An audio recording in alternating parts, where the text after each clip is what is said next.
ഇന്നാരെയാ കണി കണ്ടേന്ന് ഓർമ്മ ഉണ്ടായിരുന്നെങ്കിൽ പുള്ളിനെ നാളെയും ഞാൻ പൈസ കൊടുത്ത് വരുത്തിയേനെ. എന്തിനാന്നല്ലേ, രാവിലെ മുതൽ തുടങ്ങിയ തീറ്റയാണ്. അതും അല്ലറ ചില്ലറ സാധനമൊന്നുമല്ല, വായിക്കും മനസ്സിനും ഒരേപോലെ സന്തോഷം തരുന്ന കുറച്ച് ഫുഡ്.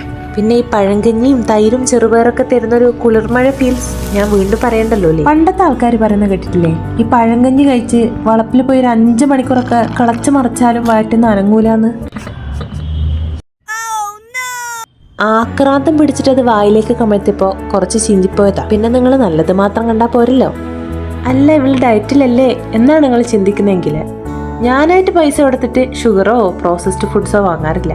ആരെയൊക്കെ സ്നേഹത്തിൽ തന്നാൽ നിഷേധിക്കാറുമില്ല. പിന്നെ നമ്മളൊന്നൊരു സെലിബ്രിറ്റി അല്ലല്ലോ, ഇങ്ങനെയൊക്കെയല്ലേ ലൈഫിനെ ബാലൻസ് ചെയ്യാം. ഇടയ്ക്കൊക്കെ ഒന്നും നോക്കാണ്ട് ഇങ്ങനെ വാരി വലിച്ച് തിന്നുന്നോണ്ടാണ് കുറച്ചൊക്കെ ഡയറ്റ് ലോങ് ടേം ആയിട്ട് അങ്ങനെ കൺസിസ്റ്റന്റ് ആയിട്ട് പോകുന്നതെന്ന് എനിക്ക് തോന്നും. ഞാൻ ജനറലൈസ് ചെയ്യുന്നില്ല, എൻ്റെ കാര്യം പറയുവാണെങ്കിൽ ചീറ്റ് ഡേയ്സ് ആണ് ഒരു ഫ്യൂവല്.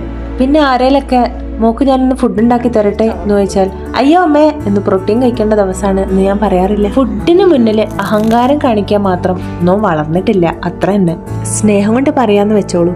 ഈ റീല് കാണുന്ന നിങ്ങൾ മേലനങ്ങാത്ത വിയർപ്പിന്റെ അസുഖമുള്ള ജനസമൂഹത്തിൽപ്പെട്ട ഒരാളാണെങ്കിൽ ഇതൊന്നും അനുകരിക്കാൻ നിൽക്കരുത്, വയറ് മടിയിലിരിക്കും. എന്നാൽ മേലനങ്ങി അധ്വാനിക്കുന്ന ഒരാളാണെങ്കിൽ ഇടയ്ക്കൊക്കെ വാരി വലിച്ച് തിന്നടോ, ഒരു ജീവിതമല്ലുള്ളൂ.